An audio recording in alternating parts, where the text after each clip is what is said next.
Bajo el sol de Miami, this is SoFlo Sweat Stories with María del Mar Torres y Dani Ríos. Faith, community, and basketball are some of the words to describe our next guest, Reese Whitely, founder of Complex Health and Wellness, a premier physical therapy and personal training facility here in Miami. He is a trainer, an entrepreneur, a former basketball player with a very strong commitment to help the South Florida community, and I want to say the world. Reese, welcome to SoFlo Sweat Stories. Thank you guys for having me. Welcome. That's a beautiful bio. That was actually really good. I'm like, I hope he likes it. Man, that was amazing. Yeah, that was really good. How are you doing? Thank you for coming. I'm good. Great day, beautiful day in South Florida. So, I enjoy living here and I don't think I'm going anywhere. So every day is good here. Okay, let's break the ice with some questions, difficult questions. So take your time if you need it. Don't worry. So key lime pie or pastelito? Uf, pastelito de queso. Oh, okay. ¿De guayaba y queso o de queso? No, solo queso. It's not a guava guy. No. So next one, defense or offense? Offense. All day offense. And what's worse, foot pain or lower back pain? Oh my God. And why? Man, I feel like that's a hard question. It's like, what came first, the chicken or the egg? Yeah, egg for sure. No, but I would say for me, I think low back pain is worse. Yeah. Just because it's going to be lingering there and it's kind of it's debilitating versus foot pain is, I feel like it's your foot. You know what I'm saying? Keep going. Yeah, But, You think? I don't think so. I don't know. That's a hard question. Yeah, that's a hard question. Yeah. but it's okay. We'll save that for another podcast. I appreciate it. Yeah. Let's start from the beginning, Reese. Okay. You were from Kingston, Jamaica. Yes, sir. Yes, ma'am. Wow. Ma'am. It's okay, bro. I hear that. I'm so sorry. It's okay. That's fine. Yes, That's sir. fine. I'm not a good person. It's okay. I say, bro, man. It's That's okay. what it was. I'm so sorry. After Kingston, Jamaica, Yes. you moved to South Florida. I did. Where in South Florida? Miami. So what area in specific? Yeah. I bounced around actually from Overtown to Goulds, Naranja, South Miami, Perrine. All over South All Florida. over. Yeah. I'm like, this is home. You're perfect for this podcast. Oh, great. Yeah, I'm that's here. very SoFlo. Yeah. Very Yeah. SoFlo. But why your family came to Florida? So, unless it's my mother came first from Jamaica, and then myself, my sister, and my father came after. Jamaica, as you guys know, it's like a small island, pretty much a third world country, and there weren't many opportunities to grow, excel, to make something of yourself apart from the norm of what the culture is. So, my mom was a nurse is a nurse, and her thing was, hey, we got to get better. We're gonna grow as a family, all this stuff. So she left. Brought us over, and that's kind of why we came here. And then my aunts, they all stayed there. Uncles are all over there. I have some cousins in the U.S. in Baltimore, Jacksonville area, and then that's about it. So I go back every year. Like, Jamaica's home. How were you when you came over here? Yeah. I was about 8 years old. Oh, okay. Yeah. So you have some memories. I mean, if you always go back, it's like you're from there. Like us, we go to Colombia every year. Have you been there? To where? Jamaica? Oh, I go every year. So usually in December, I take a sabbatical, like a Sabbath. Okay. And in essence, I leave for like a month. So last year I went to DR, to Samana. But the year before, I went to Jamaica for the whole month. This year, I haven't been as of yet, but I should be back there in December. But usually, on average, I go at least like 1 or 2 months out the year. And just like reconnect, chill, digress, reset, all those things. So where'd you go to high school? What do you think I went to high school? I don't know. You gotta give me Miami something. High? Oh my God, that's terrible. Wait, because I don't know where you ended up, like in senior year. Where you living? Let me know where you were living. I was actually living in Overtown, but that's like where Booker T's at. But I was taking the bus and the train to get down south to school in like Cutler Ridge area. Oh, really? Yeah, so I went to R. Morgan in South Cutler Ridge. Ridge? Okay. Yeah. Oh, wow. So, like, that's far, man. Yeah, that was really far. So I got into R. Morgan because of course it was like a magnet program, a very I guess at the time was like a higher end school. Yeah. And if I would have went to Booker T at the time, Booker T was more so like a D or F school. Yeah. So my mom was very big on education, of course. So she was like, no, you're gonna take the bus, you're gonna take the train, take the bus again, get down to school, go play basketball at South Ridge, and then take the bus back up. All that stuff. So we had Cutler Ridge was like our big rival for Sunset and track and field. Yeah. Oh man, I'm judging me, guys. Me? Yeah. Estela Maris. In Colombia. Colombia. Oh, okay, cool. All right, yeah. We have a rival there. I know that. I was like, oh, really? It's in Cali, right? Yeah, in Yeah, Cali. see? Look at like, what am I talking about? He's been in Cali, people, so he knows. Yeah, He no, a knows. little bit. But yeah, Okay, so how'd you fall in love with basketball? Was that your first sport, or were you a type of playing all sports in high school? So when I came over here, I used to love running. My parents were like big on like track and field, and also big on tennis. If it ain't Jesus, I'm kidding. It wasn't me, it was Mari. They were big on tennis and also on track and field. So initially, I just grew up like running and just being outside. My mom used to take me to tennis court all the time. But coming to the States, the big sports were football, basketball, and not even soccer as of yet, actually. So during that time frame, I wanted to play football because I was outside. Like we played, like we were in the lower income areas, right? So naturally, you have football outside. You have a couple rocks, like, you know, on the field, and that's touchdown. Yeah. You know, and then also the basketball court was right there too. So mom didn't want me to play football because of the concussion things going on. And I agree with mom. Hey, yeah, for sure. My kid ain't playing football. I can lie to you. And then I just started playing basketball, and I remember my first basketball experience was at the YMCA in like by the Falls area. That's cute. I know, right? It's crazy. I have pictures. I should send it to you guys. And my coach at the time, his name was Mike Santiago. Okay. And his mom, you know Mike? No, okay, sounds good. familiar. Cool, good. Love you, Mike. So his mom put me under her wing, and she would take me to Heat games like all the time. Okay. They had like a really small Lexus, like RC, whatever. And I was in the back seat. It was a two-seater, and I was just like crunched up in the back, just excited to go to Heat games. Were you always this tall? No, at all. I came out like 6'5". Nah. In middle school, I graduated my 8th grade year at like 5'4", and then high school I graduated at 5'9". That's wow. So I grew after high school. There's hope. There's no hope for me. Nah, you good. That is not happening. You're good. Yeah, you're good. Don't worry about it. You want to be as tall. My knees hurt on the planes. Yeah, no, man. I hit doors when I come into places. It's just not okay. Right. So you mentioned that you mentioned to me that you were playing for like Dominican Republic. Yes. Yeah. Tell me about that experience. I mean, how did you jump to DR? Like before that, you were playing college. Or? Yes. So my dream, of course, as any other kid's dream, is to make it to the NBA. Did not end up doing that. So my collegiate career started at Florida A&M University in Tallahassee. I went to Pensacola State College, which was a junior college, because my first year out of school, I actually had like a 1.9 because I was not doing. Reese. No. Yeah, but I graduated high school with like a 4.2, so it was different. I just was going through some things and whatever. But anyway, I transferred to a junior college in order to get my grades back up and transfer back to a bigger school, which ended up being in Alabama, to finish off my collegiate career. So I finished college in 5 years, actually, my undergrad, which is just like, it was not normal for, me, but whatever. And then after that, I went over and played a little bit in DR. And then from there, I learned bachata, merengue, salsa, sancocho, the mangú, bongo, all that stuff. That was my next question. Like, did you learn something? Do you get something from the culture? Like, what stayed with you? What stayed with you from DR? Dembow. And then, great music. And, dude, okay, one of my favorite dishes is habichuela con dulce. Habichuela para ellos es que frijoles. I think so. No, con dulce. It's like sweet beans. Oh. Yeah. Wait. Habichuela con dulce. Con dulce? Yeah. Your viewers are going to be like, I know what this is. Right now. Yeah. Like, so it's usually it's a meal. Well, I had it during Semana Santa. Okay. So that was like in, I'm probably going to make my days up, but I think it's February and March time. March. Probably, yeah. Yeah. But that was the go-to meal. Okay. So I took that away. I took bachata. Like I'm fire bachata. That's my jam. I have to see that first. All I'm saying is like Cuba Ocho back in the day. Like they had every Wednesday night they had bachata nights. So I would go on Wednesday night after work and go like take the lessons again and keep going, and then they had open format flooring, whatever. That's cool. Yeah, it was fun. So if it wasn't like all this thing, the training or everything, it was bachata. Oh, that would have been on the stage somewhere, like Dancing with the Stars. Bachata straight up.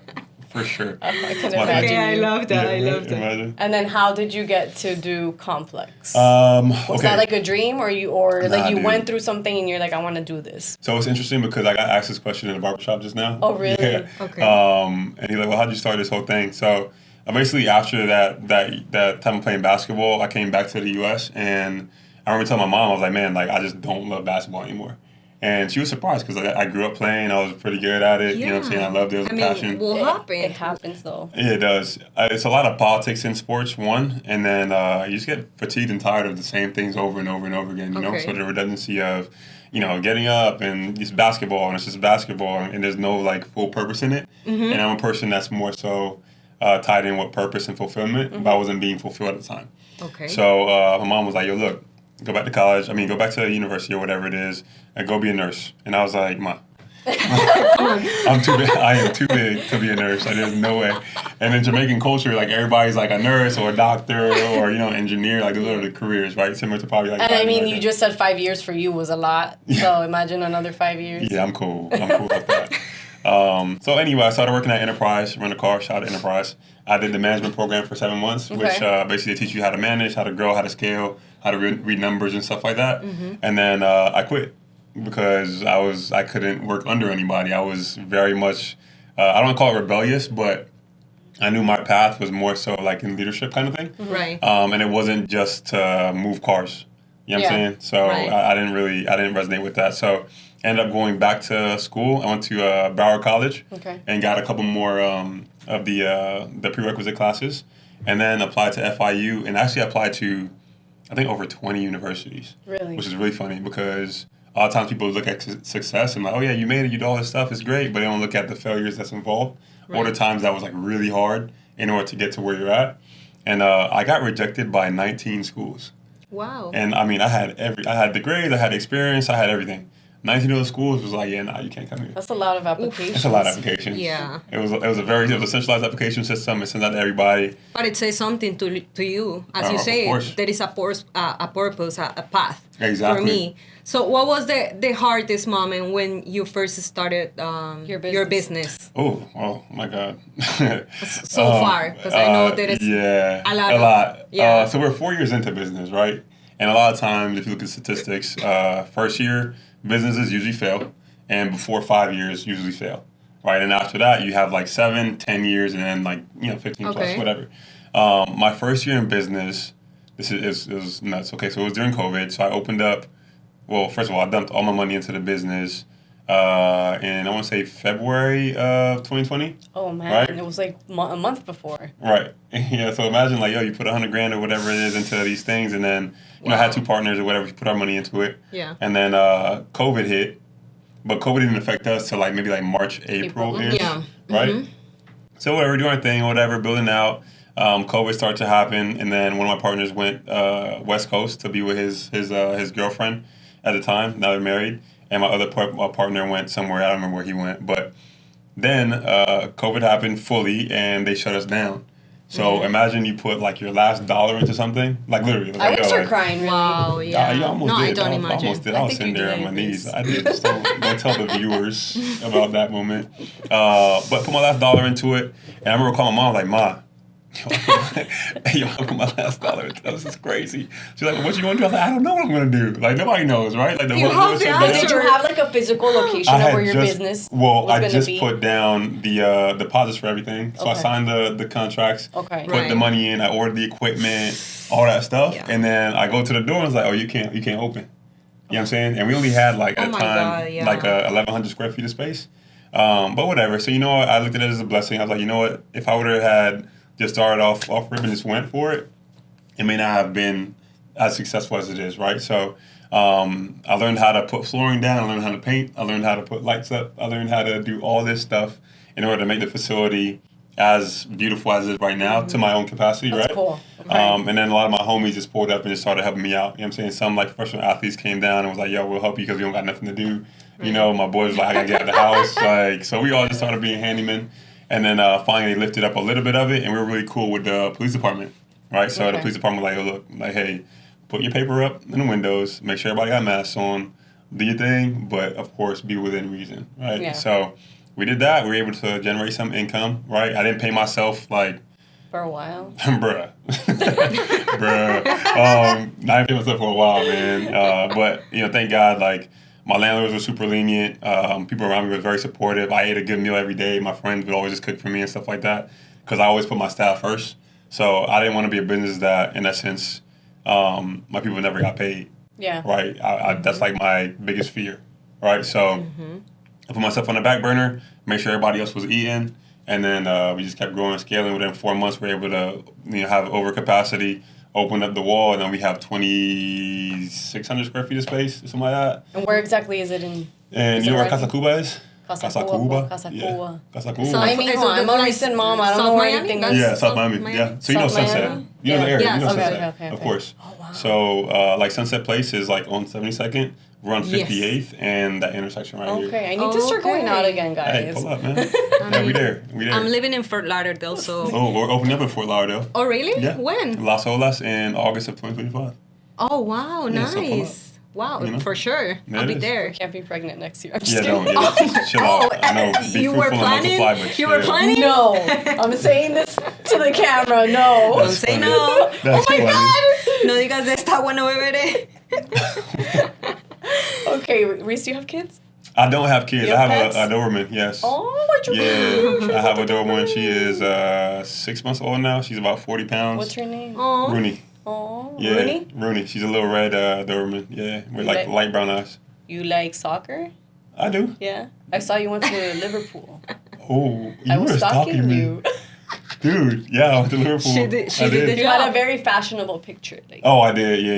Yeah. I like my fashion and stuff like that. Yeah. I was gonna ask are you training? Oh, sorry. No, go ahead. Are you training some soccer players? So we trained a lot of kids that went to the Inter Miami Academy actually. Okay. Professional, we had Kieran Gibbs for like a year or so before he retired, and then do you know? You probably don't know. He's from down here. His name's Fabrice Picot.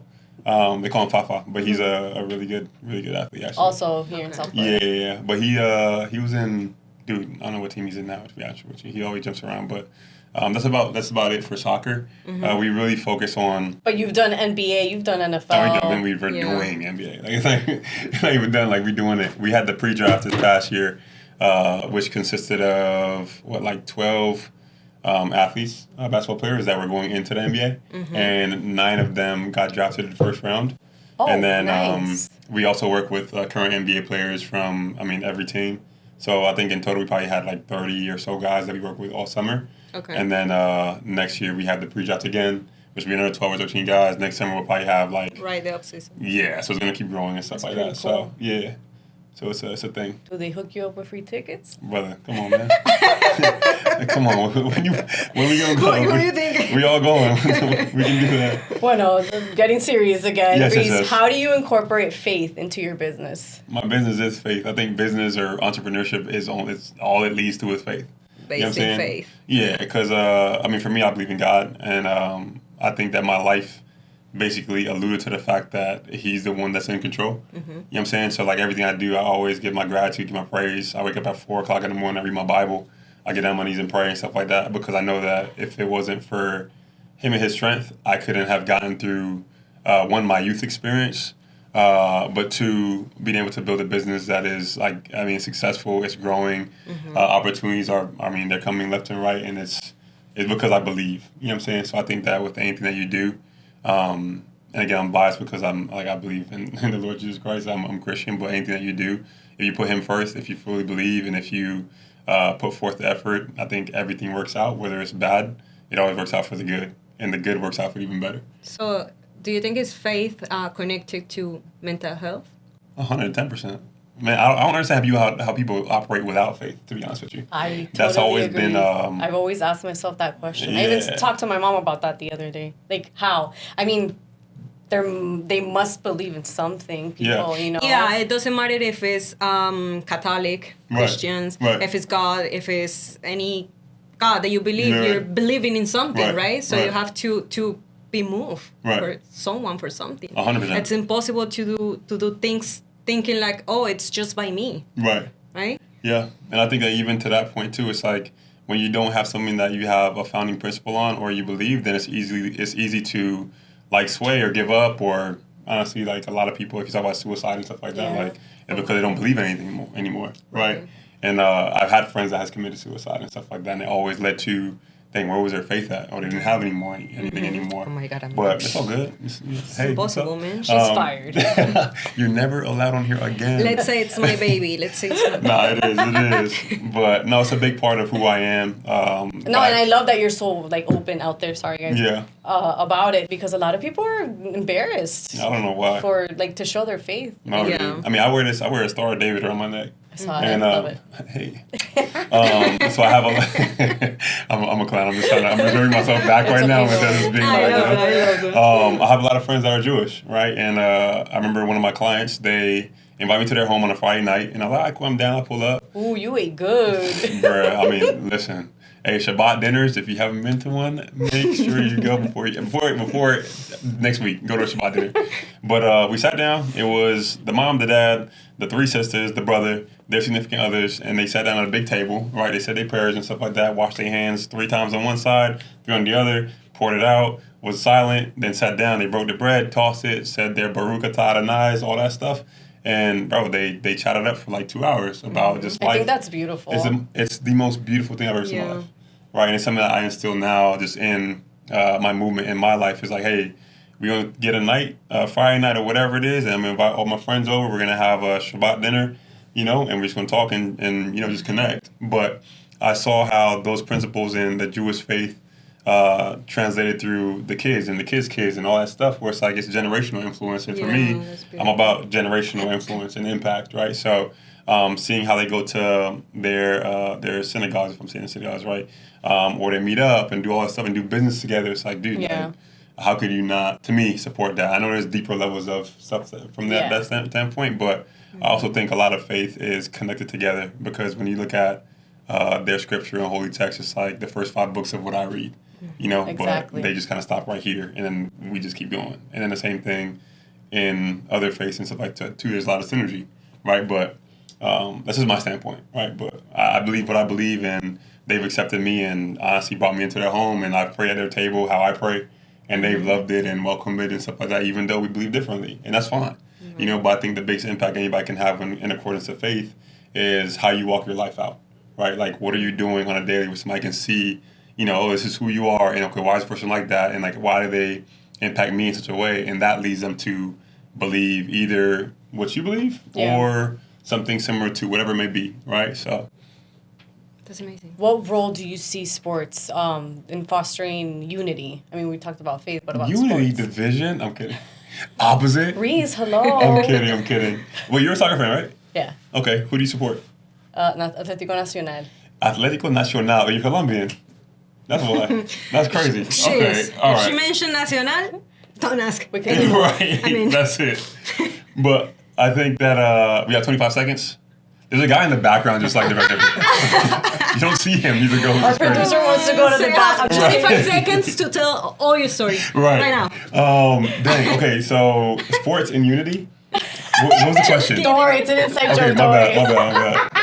How do sports foster unity, like in our society? Like, how do you? Okay, so I think that sports. The reason why sports are so big is because it's an integral part of not only entertainment but also bring people together. Right. At the end of the day, like, community is everything when it comes to life. Right. Like, you see people live longer when they're in community. Right. You see people more happy when they're in community. You see businesses grow and stuff when they have a community supporting them. Right. So I think that when it comes to sports, organized sports in specific, right, when you have a team that people just support, right, and you have a certain culture in the team, and we support that culture, then you're just bringing in and fostering a sense of community, right? So I think that at the end of the day, like, sports are needed in order to understand how to not only work together as a unit, right, like you said, unity, but in that standpoint, but opposing when it comes to support, it's just bringing other people together, right, that may not have had something in common prior to. Good answer, producer? Got like 10 more seconds. 25 seconds. I'm kidding. So I want to talk or mention what is FHP. FHP. Yeah. Not Florida Highway Patrol. Yeah, I saw that. FHP. Yeah, forward head posture. Oh, forward head posture. Not Florida Highway Patrol. Oh, yo, they pulled me over the other day. It was crazy. It charged me $500 for a ticket. No, because I was reading a post that you post on your Instagram page. Man, that was like 2019. I know. She sent it to me, and I'm like, girl. I was like, dang. I mean, that's interesting because yes. that's a thing. Yes. Because like I think everyone suffer. You gotta be careful what you don't. This is a condition, guys. I think you asked about like accounting, but I'm like, yo, FHP. Osceola County? I'm kidding. Right, like, man. Bro, and she knew that I was hilarious. But I did ask you, what is FHP? Oh, forward head posture? Yeah. Forward head posture. Like this. So, no, honestly, that's the thing, because I think all of us suffer of course this condition. Because you're always like this.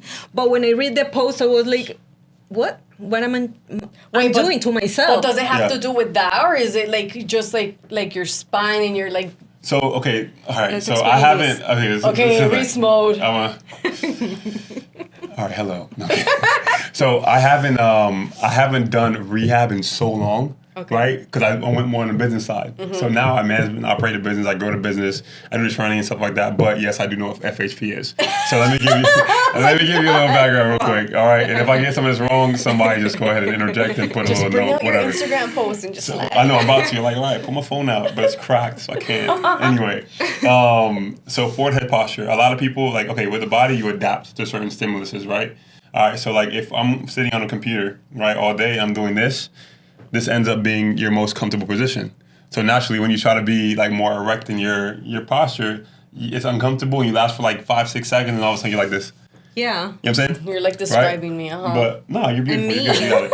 But in essence, when it comes to FHP and your phone, a lot of times we text like this. Yeah. Right? And this becomes an adaptation because you're on your phone. Look at your screen time. What's your screen time? Matter of fact, hey, we're going to flip the energy. No, you don't want to see my screen time. So she has 8 hours of screen time per day. No, I made that up. He's kidding, guys. And then, in essence, what happens in 8 hours, you're like this, right? Like, so naturally speaking, over time, imagine 365 days doing this, right? Or on the contrary, imagine 365 days of just doing a bicep curl. What happens to your bicep? It gets super strong. Start big. growing, right? Yeah, right? Because adapting to the stimulus with the weight and the load. And similar here, it's not loaded. You're putting, I think it's like 200 and something pounds of pressure with every inch you're pushing forward. So it ends up being, over time, a spinal injury that ends up happening, right? Compression of your disc because it's not in a stacked position. Now it's shifted. You think that's why a lot of people nowadays, like, I don't know, I hear every guy has a herniated disc or the sciatica or I think it's that. Yeah, so they have that because they don't go to complex health and wellness. They got to go to complex in order to. I'm going. You know? Indirecta, bien directa. Exactly. No, but a lot of times it has to do with posture. It does with loads, with mechanics. So like how you pick things up, how you shift, how you hold your babies. If you hold her on her, right? I need to go to complex. You got the her, you got the him, right? Yeah. Cool. Yeah, like if you hold her on like one side. This side. I'm always like this. Hip, right. Yeah. You know what I'm saying? So that's an adaptation that's going to occur for a lot of females where they end up being super tight on one side and then on the other side it's just like kind of loosey-goosey. Yeah. Right? Wow. So that's in essence what forward head posture does. You see, guys, this is very important. FHP. I'm glad it wasn't a $500 Well, thank you for that question. That's crazy. Thank God it wasn't a $500 ticket. That was a long time ago. Wow. We have to do our research, mijo? No, it's okay. I'm with it. I'm cool. I'm here. We didn't ask you something very important at the top just to finish off. Yes. Tell me. Who is your favorite athlete? It doesn't have to be basketball. My favorite athlete? Yeah. Oh, man. That's a great question. We could do male and female. Male and female? Oof. Dude, all right. So the thing about athletes is that I have a lot of favorite athletes because I think that if you have a favorite athlete, there's a specific thing about that person that you like the most, right? Yeah. So I don't have like an all-time favorite, right? I have a series of people that I follow that I'm like, okay, amazing. Right now, basketball at the top of my list is Anthony Edwards. You know him? No. He's a dog. Okay. He's a I'll dog. look him up right now. And Edwards or Kevin Durant. Okay. Always goated, right? When it comes to, John Morant, he got in trouble a little bit, but he's also like an amazing athlete. And of course, my guys, right? You got Emmanuel Quickly, you got Trey Murphy, those are my favorite people, and also like my favorite people to watch. And quickly, you helped him, right? He was in your facility as a poquito? Yeah. For the past 2-3 years now, but he just signed like $175 million contract this year, like. So it's awesome. Yeah, I'm like, let me get $5. I'm kidding. Always talking that. But those are my favorite guys in basketball. When it comes to female sports, dude. You know what's funny? I have a picture of Megan Rapinoe. Mm-hmm. Yeah. I have a picture of her on my wall. Oh, really? In the gym, yes. Oh, and solely because like I think gravitated to how she led the U.S. Women's National Team that year, and also like the famous pose, right? Yeah, it was like I'm like, yo. Meg, you're a dog if you're watching this. Come to my spot. We're going to chop it up, talk, all that stuff. Right? In directo. Okay, so anyway. Directa, bien directa, yes, bien directa, so bien directa. Those are my favorite, I think, people. And also you got Serena Williams and stuff, too. Do you have fighters? ¿Cómo? Like fighters? MMA? Yeah. No, actually I don't. It's never been a sport that I don't watch it. Right, so like I wouldn't want to work with something that you don't really know. You don't know, right? Sports. Because you can't. I mean, to me, and of course, like you can use your brain to go ahead and make processes and stuff make sense, but it's way different when you understand the movement fully because you've done it, right? Versus like not, and I can apply something towards it. Mm-hmm. You know what I mean? Okay. What about the sport of raising toddlers? Do you have kids? Dude, I can't tell you how to raise your kid. Look, all I know, I love kids. I love kids to the. I mean, I have a beautiful nephew. Have you trained kids? Yeah, from our youngest was like soccer. 6 years old. Oh, okay. Yeah, so they're like this big, and they just. That's fine. They need to be entertained, but also like you have to put the challenges in front of them that makes them mimic certain movements to allow for them to basically function in a higher capacity. Okay. Yeah, but I love kids. Kids are amazing. I hope I have like 10 kids one day. Oh, mijo, be careful. I know. I know. Do you want to have kids? Don't want to? Do you want? I do, man. I think I'll probably end up at like 5-ish. Between 3 and 5 would be solid. My sister has one son. She has a daughter on the way in December. Oh. And she's just trying to knock them out back to back. So she may end up with like 5 or 6 to be real with you. But I know whenever it's my time, it's my time, and then for sure. For now, you're Theo Reese. Theo Reese to everybody. And that's enough. That's it. I'm cool. I gotta go home and be at peace.